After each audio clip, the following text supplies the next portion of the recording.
Bonjour, mon nom est Isabelle Racicot. Bienvenue à la série Balado Transactions réussies, qui est une série sur l'immobilier. Et le but, c'est que vous soyez un premier acheteur, un acheteur expérimenté ou encore un investisseur.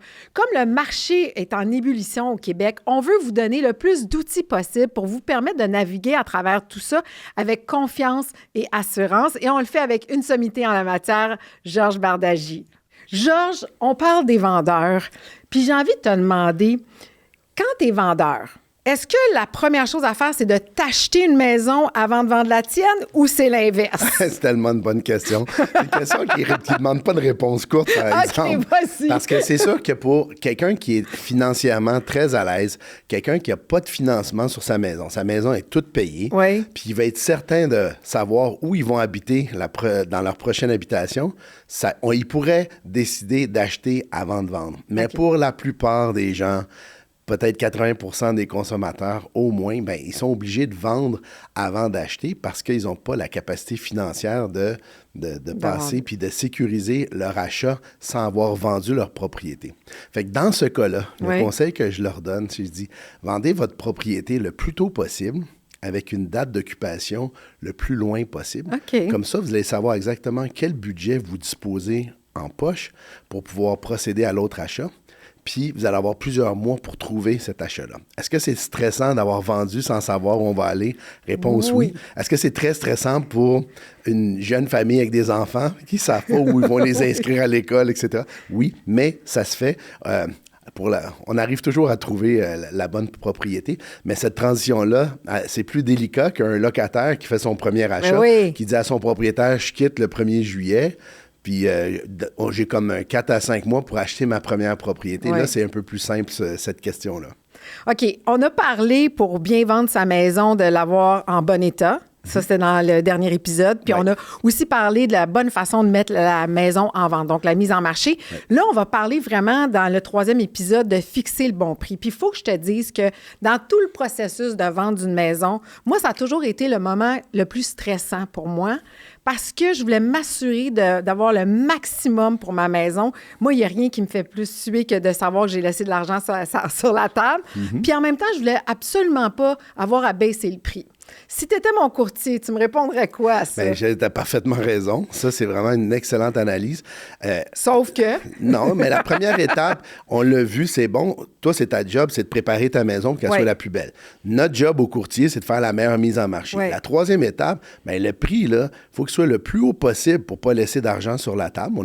Puis assez bas ou justifiable, devrais-je dire, pour que quand quelqu'un rentre puis qu'il tombe en amour, il dit « Hey, on peut pas laisser ça passer, c'est un petit peu plus haut que ce qu'on voulait payer, mais il faut qu'on achète ça. » Puis dans le marché actuel, on est dans un marché de vendeurs, fait que ça, c'est malheureux pour les acheteurs, mais pour les personnes qui veulent vendre, des fois, on est capable d'avoir 2 ou 3 acheteurs en même temps, puis là, ça peut étirer un peu la valeur marchande de la propriété. Donc, l'art, c'est de mettre un prix optimal que je qualifierais d'équilibré.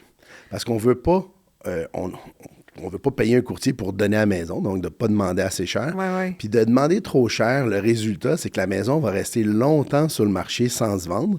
Puis éventuellement, on va finir par se rencontrer, toi et moi, pour dire, bon, là, il faudrait peut-être qu'on baisse. On est rendu à 32 visites, il n'y a pas d'offre d'achat, Isabelle. Puis là, on baisse le prix, mais en faisant ça, on perd du momentum.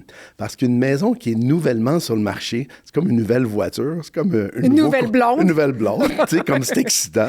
Après ça, c'est excitant pour d'autres choses, mais quand même. Et puis là, on perd un peu d'effet de nouveauté. Et là, les gens, après 2 mois, me disent, comment ça fait qu'elle n'ait pas vendu cette maison-là? Puis là, ils commencent à chercher l'erreur. Ah, c'est peut-être à cause du voisin qui n'est pas bien entretenu. C'est à cause de la cave qui n'est pas finie. C'est à cause de... Il n'a pas de problème. La plupart du temps, c'est parce que le prix était trop élevé. Puis sais-tu quoi? Au Québec, plus que n'importe où ailleurs, le consommateur moyen, si le prix est juste, ils vont payer le prix sans trop négocier. Puis s'il est trop cher, ils vont passer leur chemin. Puis ils vont attendre que le prix baisse. La plupart des acheteurs québécois n'aiment pas négocier, faire une offre basse sur un prix demandé qui est trop élevé.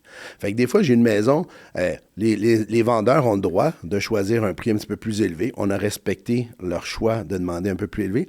Après conclusion, après 4 semaines d'activité, on voit que on a plusieurs visites, puis on a des commentaires qui nous laissent croire qu'on n'aura pas de promesse. On ajuste le prix des fois de 20 000 sur une maison peut-être de 700 000 800 000 et tout de suite après, on a 2 offres en même temps. Ah oui. Puis on arrive à la vendre plus haut que ce qu'on aurait pensé. Donc ça, c'est tellement vrai en immobilier au Québec. OK, donc si je t'entends bien, la stratégie de mettre un prix plus élevé en se disant il y a peut-être quelqu'un qui va la prendre, quitte à le baisser, c'est pas une bonne stratégie. Ça fait un peu marchandise soldée, hein? Puis c'est moins sexy, OK. c'est moins intéressant, Ouais. c'est moins attirant. Et moi, je persiste à croire que de demander le bon prix, c'est la meilleure façon de procéder. OK, alors toi, comme courtier, tu te bases sur quoi pour fixer le prix d'une maison? Plusieurs facteurs. En fait, il y a les 2 facteurs les principaux dans la valeur marchande d'un bien immobilier, c'est 50 % de la valeur, c'est l'adresse. Fait que quand on compare ta maison avec d'autres, on va prendre des maisons qui sont dans le même secteur autour de toi, qui ont habituellement la même superficie. Ça, c'est l'autre 20 % c'est la superficie habitable puis la superficie de terrain. Fait que jusqu'à là, ça va bien. Tout le monde qui est cartésien, là, le premier 70 % de la valeur marchande d'un bien immobilier, c'est l'adresse puis la grandeur.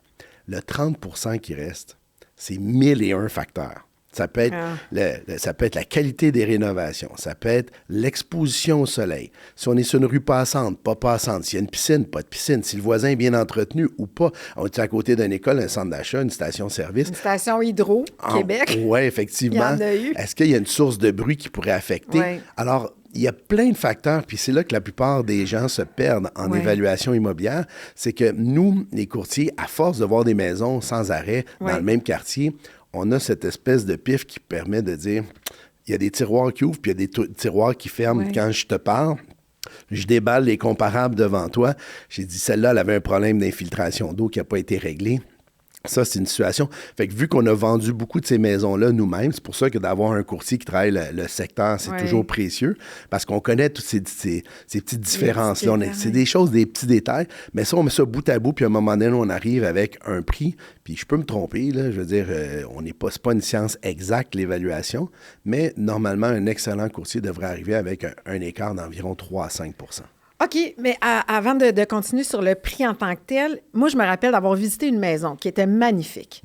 Mais les autres maisons sur la rue, très ordinaires. Puis j'ai envie de te dire que la rue était un peu poche, mais la maison était magnifique. Ouais. Quand tu fixes un prix dans un cas comme ça, est-ce que c'est la maison qui prend le dessus ou c'est la rue, l'entourage? Dans ce cas-là, la maison, lorsqu'elle est située, pas qu'ils sont nécessairement moches, mais des maisons de moindre valeur. Souvent, cette maison-là est un peu dévaluée par rapport. Donc, cette maison-là, elle va donner de la valeur à toutes les autres sur la rue et non le contraire.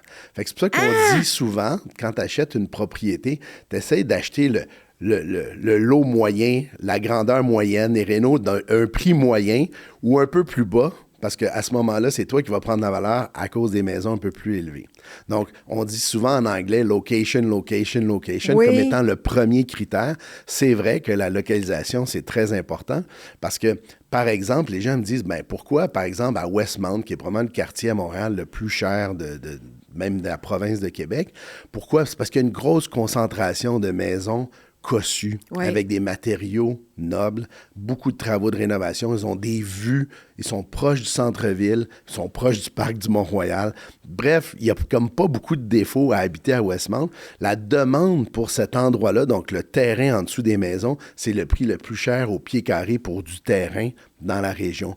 Plus on s'éloigne de cet épicentre-là, bien normalement, on va avoir des petites poches avec des petites différences. Exemple, Ville-Mont-Royal, c'est comme une banlieue en ville qui est reliée par le REM maintenant. Ça a pris du temps avant qu'on l'aille, mais avant, il y avait le train de banlieue. Ça a été construit autour du train, le développement immobilier. C'est une cité-jardin bordée d'arbres. C'est formidable à habiter là. Mais l'autre côté de la rue l'Acadie, on se trouve à avoir le quartier Parc Extension.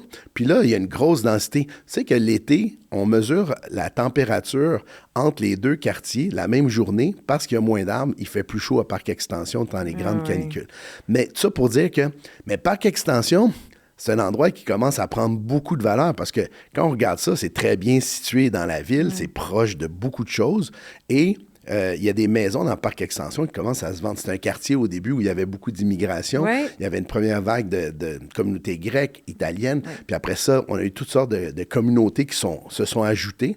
Et là, l'Université de Montréal a construit la faculté des sciences de l'autre côté, dans Outremont, mais de l'autre côté de la rue Beaumont. Puis ils ont mis une passerelle qui vient unifier Parc Extension à Outremont. Qui vient d'augmenter la valeur. Parc Extension est en train de prendre beaucoup de valeur. OK, mais ça, c'est toutes des choses qu'on devrait tenir compte quand on fixe le prix d'une maison. Oui. Je sais qu'il doit y avoir un aspect psychologique à des prix. Oui. OK, fait que vas-y. Mais moi, je trouve que, tu sais, surtout quand on arrive, c'est sûr que quand on regarde des prix entre 200 puis 300 000 dans des régions du Québec où les prix sont moins élevés, où il y a quelques années même, il y a plus de quelques décennies, devrais-je dire, à Montréal ou en banlieue, bien, là, tu peux mettre 219 000, 229, 239, puis ça pouvait faire une différence. À mes débuts, c'était comme ça. Je trouve qu'aujourd'hui, au prix où sont rendues les maisons, on parle des prix qui sont plus entre 600 000 et 1 million en général dans la région métropolitaine, bien, il y a 4 prix par tranche de 100 000 Tu as, par exemple, entre 700 et 800 000, mais tu as 729 000, 749 000, 779 000 puis 795 000. Pour le client, là, tous les autres prix entre les deux, ça veut dire à peu près la même chose dans leur perception de la valeur. Wow. Fait que pour moi, j'appelle ça du marketing immobilier. Donc, si la maison vaut, par exemple, 785 000, disons ça, ta maison, elle vaut 785 000, Isabelle, puis là, tu me dis... Moi, je t'ai dit, écoute, 795 000, ça serait un prix intelligent. Puis il dit, Georges, j'aimerais ça. On peut-tu demander 809? Tu as plus de chances de vendre 809 si tu demandes 795 puis tu provoques une surenchère, par exemple, que de demander 809. Ça serait probablement le pire prix demandé au monde que de demander juste... Tant qu'à dépasser 800, va jusqu'à 829, au moins tu auras un coussin de négociation, puis au moins tu as un objectif de gagner un montant d'argent substantiel qui va quand même pas trop prolonger la vente. Mais là, si tu demandes 849, 879, 895, bien, on commence à tellement s'éloigner que ce qui va arriver, c'est qu'il y a plein de gens qui vont arriver en pensant pouvoir... avoir une maison qui vaut ça, puis quand ils vont voir que ça vaut pas ça, ils vont juste passer leur chemin. Puis dans 1 mois, on va s'asseoir, on va baisser le prix. Mais on va avoir perdu du momentum. J'aime l'idée d'être juste un petit peu en dessous pour créer une surenchère. J'y aurais pas pensé. Oui. Voilà, j'adore ça. Les gens magasinent sur Centris. Tu l'as dit toi-même. Toi, tu vas juste pour le fun, plus que Netflix, tu m'as dit. Mais la vérité... C'est comme Netflix pour moi. C'est ça. Mais les gens, ils vont par tranche. Tu sais, souvent. Oui. Puis souvent, on va voir avec nos collègues de la Banque nationale que les gens sont préqualifiés pour une hypothèque. Puis ils disent, bon, mais tu peux te payer une maison jusqu'à ce prix-là. Fait que le réflexe humain, c'est d'aller voir dans cette catégorie-là. Puis là, finalement, comme de fait, comme n'importe qui, on étire toujours ses limites. Fait que là, on va aller voir au-dessus. On va aller voir 100 000 au-dessus, mais on n'ira pas voir 200-300 000 au-dessus parce que là, on sait ça c'est un rêve impossible. Bien, juste pour clarifier les choses, pourquoi c'est comme Netflix pour moi? Parce que je vois vraiment regarder les maisons qui sont au-dessus de mes moyens parce que je suis pas en train d'en acheter. J'ai juste un plaisir fou à faire. Des fois, j'ai des clients, il y a une maison à vendre à 5 millions de dollars. Puis là, je leur regarde des statistiques, puis je regarde au bureau. Puis là, j'ai dit, on a pas mal de clics sur votre propriété. Mais, c'est moi! Mais on n'a pas tant de visites, puis pas d'offres d'achat. Fait que j'imagine qu'effectivement, plus les propriétés sont luxueuses, il y a comme une espèce de voyeurisme. On veut voir c'est quoi une maison de ce prix-là, puis c'est normal. OK, il faut que je te parle quand je suis entrée dans ma maison, la dernière que j'ai achetée. D'abord, ça n'a pas pris 2 secondes et quart que j'avais l'impression que c'était la mienne, mais je suis vraiment tombée en amour et c'est là où j'ai perdu toute notion objective quand je suis rentrée dans la cour. La propriétaire était assise sur la terrasse, elle prenait un café. Je vais toujours me rappeler de cette scène-là. La cour était spectaculaire. Je ne sais pas si j'aurais eu ce même attachement émotif si rapidement si je l'avais visitée en hiver. Pour ceux qui vendent l'hiver puis qui savent qu'ils ont justement un attrait particulier l'été, souvent les maisons sont beaucoup plus éclairées, c'est quoi tes conseils quand tu veux vendre une maison, quand tu vends une maison l'hiver, dans le fond? Nous autres, ce qu'on conseille à nos clients, c'est que si, dans le courant de l'année, pendant l'été, quand votre maison est à son plus beau, le jardin est vert, les arbustes, il y a des fleurs, la piscine est là, il fait soleil, l'eau vent, puis que vous dites peut-être qu'on va vendre dans la prochaine année, mais on ne sait pas trop quand, on n'est pas certain. Bien, nous, ce qu'on offre à tous nos clients, c'est de venir prendre des photos et des vidéos professionnels de l'extérieur de la maison, donc la façade et le jardin. Pas besoin de les déranger. Ah, oui. On garde ça en banque, puis si jamais les gens décident de mettre en vente en plein hiver, bien, souvent qui est une excellente saison pour vendre une propriété au Québec, bien là, le marketing, là, ça a l'air d'un oasis dans un désert. C'est une maison qui brille. Fait que oui, la photo de façade demeure enneigée parce qu'on ne veut pas dire aux gens que sur Centris, ça fait longtemps qu'il est avant. Mais sur toutes les autres photos, on a gardé des belles photos pour pouvoir vendre ce jardin puis se projeter comme tu le fais avec ta maison. OK, toujours pour une raison de prix, là, puis fixer le bon prix. Dans le dernier épisode, tu nous as suggéré de ne pas nécessairement faire des rénovations pour vendre la maison, mais si moi, je veux faire, mettons, si moi, je veux faire une rénovation de 60 000, OK, pour ma cuisine, est-ce qu'au moment où on vient fixer le prix de la maison, c'est le prix plus le 60 000 que j'ai mis dans la maison? Peut-tu le calculer Pas de tout même? à fait. Ah. Ça dépend. Il y a des dépenses de rénovation qui vont avoir un meilleur retour sur investissement. Donc, si tu décides de faire ta cuisine, tu te gardes, tant mieux, parce que c'est probablement la chose que tu vas récupérer le plus au niveau du prix de vente. Mais ça dépend qui t'a utilisé. C'est sûr que si tu utilises les meilleurs designers, les meilleurs professionnels, les meilleures cuisines, bien, normalement, ça va coûter plus cher. Oui. Puis peut-être que dans ce secteur-là, une cuisine moins chère aurait fait l'affaire, les gens auraient été plus nombreux à pouvoir se la payer et que tu ne puisses pas récupérer 100% de ton investissement. Une bonne récupération, une bonne dépréciation, c'est-à-dire c'est à peu près 20 à 30% sur l'argent qui a été investi. Mais ça, c'est pour la cuisine ou les salles de bain, par exemple, ou les terrasses qui sont construites, des choses que les gens sont capables de se projeter puis de toucher. Mais moi, j'ai jamais vu en 35 ans de carrière, même si des fois c'est nécessaire, un couple dire « Chérie, on achète celle-là, le drain français est fait ou le toit il est neuf. » Ça part, l'émotion passe pas, mais ça, c'est une genre de dépense qui est nécessaire parce que il faut que tu protèges ton capital. Il faut que l'enveloppe de l'immeuble soit étanche. Mais malheureusement, on ne récupère pas parce que les gens ne s'attendent pas à être obligés de mettre de l'argent sur un drain français ou des joints de briques ou des trucs comme ça. Mais la vérité, c'est que donc ça ne serait pas le même taux de récupération. Ça serait amorti sur une plus longue période de temps. C'est pour ça que je dis toujours, quand vous faites une maison, si tu me dis, Georges, je veux investir, bien là, je vais te poser la question, combien de temps tu penses rester dans ta maison? On ne sait pas toujours, des fois, la vie nous amène ailleurs, mais combien de temps tu veux rester? Puis tu me dis, moi, je dis, écoute, si tu penses rester là, 5 à 10 ans, garde-toi, fais-les, parce qu'on va réussir à amortir les travaux. Mais si tu les fais, puis tu décides de vendre l'année d'après, peut-être que là, à ce moment-là, le drain français, le toit, la brique ou d'autres travaux que tu as faits qui sont moins visibles vont moins paraître. Ah oui, là, tu me rappelles des beaux moments où j'ai refait faire mon toit. J'ai trouvé ça la dépense la plus plate à faire sur ma maison. Mais nécessaire, c'était pas un toit. On dit avoir un toit, mais c'est ça. Derrière chaque transaction réussie, il y a une stratégie. Mon rôle est d'aider mes clients à prendre les bonnes décisions au bon moment. Pour un service clé en main, compétent, intègre et bienveillant, rendez-vous sur bardagie.com. Vous avez un projet immobilier en tête? À la Banque Nationale, que ce soit pour l'achat d'une propriété, un refinancement ou un renouvellement hypothécaire, nos experts et expertes en financement résidentiel vous accompagnent à chaque étape. Découvrez-en plus en visitant le bnc.ca/maison. Alors donc, comme je dis, c'est un mal nécessaire. On ne fait pas tout ce travail-là gratuitement, toutes ces heures, ce conseil, ces négociations, la publicité, l'accompagnement. On le fait pour une somme, mais on est une des rares professions où on est payé au résultat. Alors, c'est certain que si, des fois, je peux travailler 1 an sur une maison, pour toutes sortes de raisons, il y a des problèmes d'infiltration d'eau, moisissure, contamination du sol, elle est très difficile à vendre. Puis qu'au bout d'un an, le client se dit quoi, Georges, finalement, je vais rester ici. Bien, moi, c'est pas que j'ai pas fait ma commission, c'est que j'ai perdu de l'argent. Puis il y a une notion de gain et perte qu'on a parlé dans le premier balado, qu'on retrouve. Donc, la rétribution, c'est un petit peu ça. Moi, je trouve que moi-même, pour avoir engagé d'autres courtiers pour vendre mes biens immobiliers, bien, je veux une commission qui est équitable.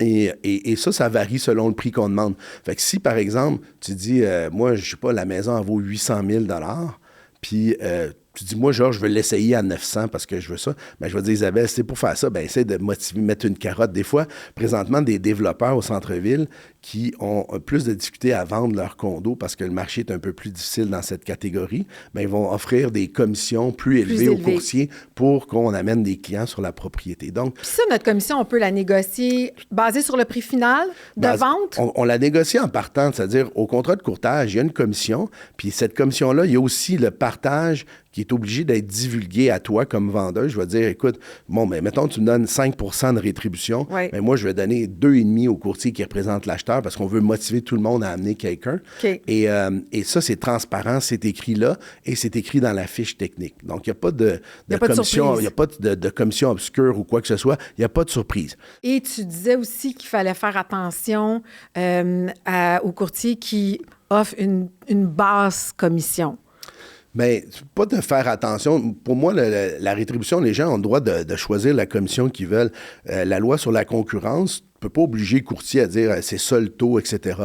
Moi, j'ai un taux en fonction de mes services. Mais... Il y a toutes sortes de solutions au Québec. Il y a des courtiers qui sont en règle, qui offrent la possibilité à des propriétaires de vendre seuls, puis si jamais il y a un courtier, il y a une commission qui est prévue. Il y a des courtiers à escompte. Il y a des courtiers qui vont dire, moi, je peux dire, Isabelle, je te charge 1 %, voici l'enseigne, va la planter devant chez vous, c'est toi qui fais visite, c'est toi qui... Puis quand tu as une offre, tu me le diras, puis on se parlera. C'est ça. Mais alors, c'est toujours la vraie question, en fait, les clients devraient se poser, c'est pas combien ça coûte de commission, c'est qu'est-ce que tu vas faire pour la commission que tu me demandes. Puis ça, je pense, c'est la question. Okay, le conseil, là, c'est qu'est-ce que tu vas faire comme courtier pour bien vendre ma maison?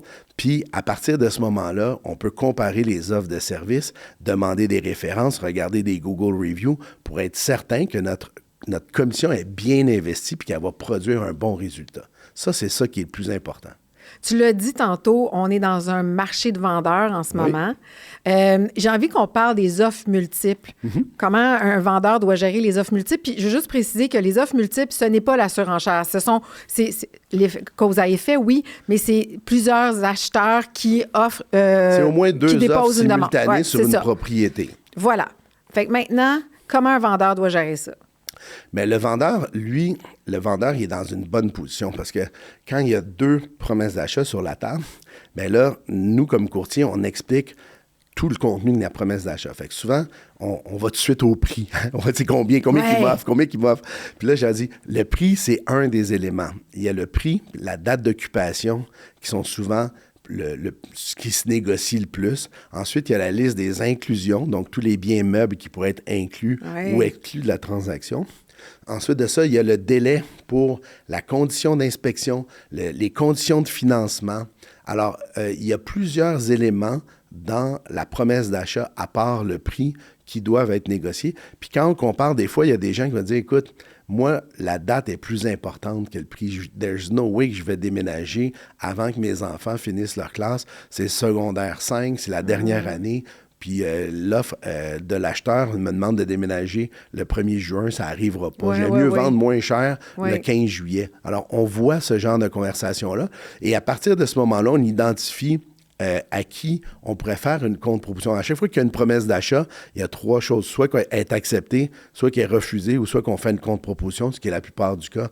Quand elle est sérieuse, on va faire une contre-proposition. Fait que toi, je vais t'inviter à réfléchir sur qui tu veux choisir, parce que le vendeur est la seule personne qui peut décider à qui il veut vendre sa maison. En passant, dans la plupart de nos contrats, c'est marqué que le vendeur, c'est pas une promesse de vendre, mais une invitation au public à soumettre des promesses d'achat. C'est-à-dire que pour toutes sortes de raisons, quelqu'un t'offre le plein prix. Si toi, tu veux pas faire affaire ou il y a des termes qui te conviennent pas, tu n'es pas obligé de l'accepter. Quand il y a 2 promesses d'achat en même temps, souvent les acheteurs veulent pas le perdre. Ils sont comme en compétition. Donc, souvent, ils vont être poussés à assouplir leurs conditions puis augmenter leur prix. Et ça, c'est en ta faveur. Et c'est là qu'on tombe dans la surenchère. Des fois, on a 2 promesses d'achat. Une est conditionnelle à la vente d'une autre maison à un meilleur prix. Puis l'autre est moins élevée, mais il n'y a pas de condition. Mais il y a des vendeurs qui vont préférer ça. Donc, ça dépend. Chaque négociation est différente, mais en général, c'est ce que ça produit quand il y a des promesses d'achat multiples. Normalement, ça amène une pression à vendre à un meilleur prix. OK, puis pour la surenchère, là, comment ça se fait que les offres sont privées et non publiques? Mais ça, c'est comme dans les règlements de la loi du courtage immobilier. Donc, on n'a pas le droit de donner aucun renseignement de la promesse d'achat. Donc, si toi, comme acheteuse, tu décides de faire une promesse d'achat, tu ne voudrais pas que moi, comme courtier, je dise à tout le monde, mais Isabelle a fait un offre à tel prix, etc. Si tu me donnes tant de plus, on va te vendre la maison à toi. Ça, tu n'as pas le droit. Donc, tout ce qui est dans la promesse d'achat doit demeurer confidentiel. Donc, on ne connaît pas le prix des autres promesses d'achat. Puis là, il y a des gens qui disent, ouais, mais là, ça, c'est à cause des courtiers. Si vous ne faisiez pas ça. D'abord, juste qu'on sache, les courtiers observent la loi du courtage immobilier. Le régulateur qui l'administre, c'est l'OACIQ, l'organisme d'autoréglementation du courtage immobilier du Québec. Puis, ultimement, la personne qui est responsable de la loi du courtage immobilier, donc de toutes les transactions, c'est le ministre des Finances du Québec. Donc, c'est eux qui décident de ce qu'il y a dans la loi puis comment les courtiers vont travailler. Alors, nous, présentement, on n'a pas le droit de donner aucun renseignement à part le fait qu'il y a une promesse d'achat. Donc, si toi, tu es acheteuse, puis tu as ton courtier, puis tu viens sur une de mes propriétés à vendre, je vais être obligé d'informer ton courtier, de dire, on a déjà une promesse d'achat, on va la présenter. Est-ce que toi, tu veux en faire une aussi avec ta cliente Isabelle? Si tu dis oui, mais nous, on va attendre, on va présenter les 2 promesses d'achat, ou 3 ou 4. Et puis, ou si toi, tu pourrais dire non, sais-tu quoi, moi, j'aime mieux pas être en situation de promesse d'offre d'achat multiple. Mais ça, c'est une erreur parce que, dans le fond, l'autre. Tu n'as rien à perdre de l'essayer. C'est ça. Le pire qui peut arriver, c'est qu'elle est refusée. Oui. OK? C'est comme à la loterie. Si tu n'achètes pas de billets, tu ne gagneras pas. OK. J'ai envie de te demander, une fois que c'est fait, une fois que la transaction est faite, quels sont des petits conseils qu'on peut donner aux vendeurs pour la bonne passation? Je pense à celle la propriétaire de mon ancienne maison, qui m'a remis les plans de l'aménagement paysager, qui m'avait aussi donné certains papiers de l'historique de certaines rénovations. Ça, j'avais trouvé ça super, puis ça m'avait beaucoup aidé. Fait que toi, quels sont les conseils que tu donnerais à des vendeurs là, pour bien faire la passation? La passation, elle se fait d'abord, il y a un acte de vente chez le notaire. Souvent, ce que moi, je prévois, c'est un gap de temps entre l'acte de vente puis le déménagement. Tu sais, quand tu s'en vas signer chez le notaire, tu veux pas nécessairement avoir le camion qui t'attend à la porte puis tu es obligé. Fait qu'on essaie de prévoir quelques jours entre les deux pour que les choses se fassent tranquillement. On invite le vendeur et l'acheteur à communiquer, changer leur numéro de téléphone chez le notaire pour pouvoir organiser un rendez-vous puis faire ce qu'on appelle une passation civilisée. C'est-à-dire que ta vendeuse était chouette, elle a été à te montrer tous les documents qui pourraient être précieux si tu as un électro qui brise dans le temps, parce que les électroménagers sont inclus, mais il n'y a pas de garantie légale. Donc, la responsabilité du vendeur, c'est qu'il soit en bon état de marche, mais s'il brise un mois après, c'est ta responsabilité comme acheteuse de le que donc, d'avoir ces documents-là, c'est précieux. On demande aux vendeurs de faire un ménage, tu sais, comme... Parce que c'est sûr qu'il y a des acheteurs qui vont tout rénover, fait que là, t'as pas vraiment besoin de faire tout ça. Mais quand la maison est déjà en bon état, puis que l'acheteur, il commence l'école dans une semaine, puis il déménage avec leurs enfants, ben on fait un ménage, on s'assure qu'il y a de la lumière partout, parce que des fois, il y a des plafonniers qui sont exclus. Puis là, t'arrives dans la maison, puis c'est le soir, puis il n'y a plus de lumière. Ça, c'est un petit peu ordinaire. Donc, on essaie de garder ça en bon état, donner tous les documents, mais aussi le contact du déneigeur, les codes du système d'alarme, quelle clé qui ouvre quoi, toutes les subtilités. Ben, chaque maison a la switch pour l'entrée d'eau, et là, il faut que tu te penches en dessous. Fait que toutes ces subtilités-là, c'est vraiment savoir-vivre que de le faire comme ça. Je vais tellement être intense quand je vais voir ma maison. Là. Je l'appelle ma maison du bonheur, c'est sûr, je vais faire attention. Donc, si on résume, là, il y a 4 étapes pour bien vendre sa maison. La propreté, l'état de la propriété, une bonne mise en marché, fixer le bon prix, puis une bonne collaboration entre les courtiers. Tout à fait. Ça veut dire que quand il y a une maison que tu vois sur ta rue, ça fait longtemps qu'elle est à vendre, bien, ça veut dire qu'il y a un problème, soit que la propriété, il y a un problème pas réglé, soit que la mise en marché n'est pas efficace, le courtier n'est pas assez disponible, il y a un manque d'accessibilité, les photos sont pas belles, soit que le prix est trop cher, ou soit que la rétribution, des fois, n'est pas très motivante pour la collaboration ou ne l'encourage pas, ou une combinaison des 4. De toute façon, moi, je pense qu'on finit toujours par trouver le diagnostic, mais je dirais que dans la plupart des cas, on va à l'étape numéro 3 parce que tout se vend. Je vends des maisons en face du métropolitain sur Côte-de-Liesse pour un prix. Fait que le prix, c'est le big equalizer de l'équation. Parfait. On a parlé des vendeurs dans le dernier épisode et celui-ci.